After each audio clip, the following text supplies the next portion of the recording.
আমি রয়েছি রাজধানীর ডেমরা স্টাফ কোয়ার্টারে। ডেমরা স্টাফ কোয়ার্টারে সাধারণ শিক্ষার্থীরা এখানকার যে ট্রাফিক ব্যবস্থা সেটি নিয়ন্ত্রণ করছেন এবং ট্রাফিক ব্যবস্থা নিয়ে কাজ করার পাশাপাশি এখানকার যে শিক্ষার্থীরা রয়েছেন তারা ডেমরার যে ফ্লাইওভার রয়েছে এই ফ্লাইওভারে তারা কিন্তু লিখছেন বিভিন্ন যে তাদের স্বাধীনতা এনেছে এবং তারা যে দেশ সংস্কার করবে সেই দাবি দেওয়া তারা এখানে লিখছেন।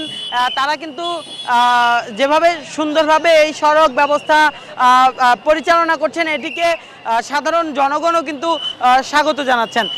ছাত্ররা যারা এই কাজ করছেন আমরা তাদের সাথে কথা বলেছিলাম, তারা আমাদেরকে বলছেন যে তারা মূলত একটি মডেল হিসাবে দেখানোর চেষ্টা করছেন, যেই মডেলটি গ্রহণ করে পরবর্তীর বাংলাদেশ, যেটি সংস্কারের পরবর্তী বাংলাদেশ, সেই বাংলাদেশের ট্রাফিক ব্যবস্থা এই পদ্ধতিতে বা এই পদ্ধতির আলোকে গড়ে তুলবে এমনটা তারা প্রত্যাশা করেন। আমরা ছাত্র সমাজের পক্ষ থেকে মানে কিভাবে মডেল বাংলা, নতুন বাংলা কিভাবে হবে তা আমরা পরিচালনা করে দেখে দিচ্ছি।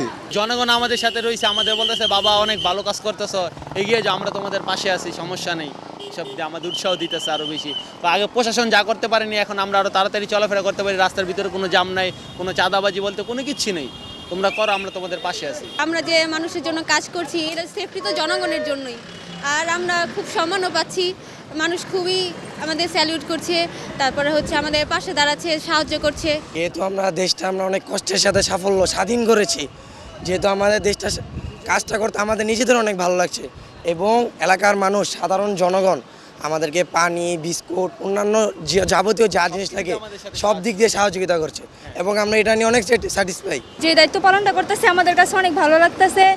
যারা দায়িত্ব মানতে চাইতেছে না তাদের একটু বুঝাই বলতেছি যাতে ওরা দায়িত্বটা আমাদের মাইনা যাতে সমাজটারে কি শৃঙ্খলাবোধ করতে পারে। আমরা আরেকটি বিষয় দেখেছি যে এই যে ছাত্ররা যারা এখানে কাজ করছে, সড়কের যে ট্রাফিক সিস্টেমের জন্য যারা কাজ করছে তাদেরকে তাদের সহযোগিতার জন্য তাদেরকে কেউ অনেক কোম্পানি, অনেক ব্যক্তি খাবার দিয়ে যাচ্ছে, অনেকে ওষুধ দিয়ে যাচ্ছে, অনেকে স্যালাইন দিয়ে যাচ্ছে, কেউ ক্যাপ দিয়ে যাচ্ছে, কেউ ছাতা দিয়ে যাচ্ছে। এভাবে কিন্তু সমাজের বিভিন্ন শ্রেণী পেশার মানুষেরা শিক্ষার্থীদের এই যে উদ্যোগ বা এই যে সহযোগিতা সেখানে কিন্তু তারা সহযোগিতা করছেন। একটু আগে আমি যখন এখানে দাঁড়িয়েছিলাম তখন আমি দেখেছি যে বায়োফার্মা যে ওষুধ কোম্পানি রয়েছে তাদের পক্ষ থেকে এখানে যারা শিক্ষার্থীরা যারা কাজ করছেন তাদেরকে যেই ওষুধ, তাদেরকে স্যালাইন, পানি এবং হচ্ছে যে ক্যাপ, এসব সামগ্রী কিন্তু তারা দিয়েছেন। আমাদের কোম্পানি ম্যানেজিং ডিরেক্টর ডক্টর লকিয়তুল্লাহ স্যারের নির্দেশে আমরা সারা ঢাকায় আগামীকালকেও এবং পরশুদিনও ক্যাম্পিং করব।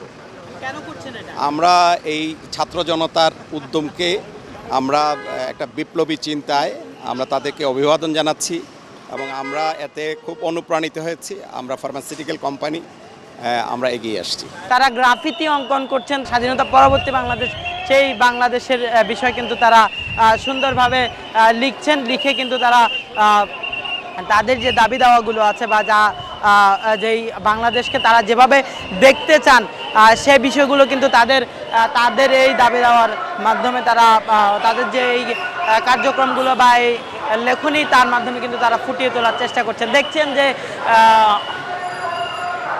কবিতার লাইন তারা লিখছেন, তারপরে হচ্ছে বিকল্প কে, আমি কে, তুমি কে, মানে আমরাই, এই বিভিন্ন ধরনের আসলে তাদের যে বাণীগুলো রয়েছে সেগুলো তারা লিখছেন। এভাবে রাজধানীর যেই আমি যেখানে রয়েছি, যেই ডেমরা স্টাফ কোয়ার্টার, এখানে নানান কার্যক্রমের মাধ্যমে ছাত্ররা কিন্তু যেই সংস্কার, অর্থাৎ নতুন করে বাংলাদেশকে সংস্কারের যেই কাজগুলো তারা করছেন এবং তারা এর মাধ্যমে বার্তা দিতে চেষ্টা করছেন আগামীর বাংলাদেশ যেন এভাবেই হয়।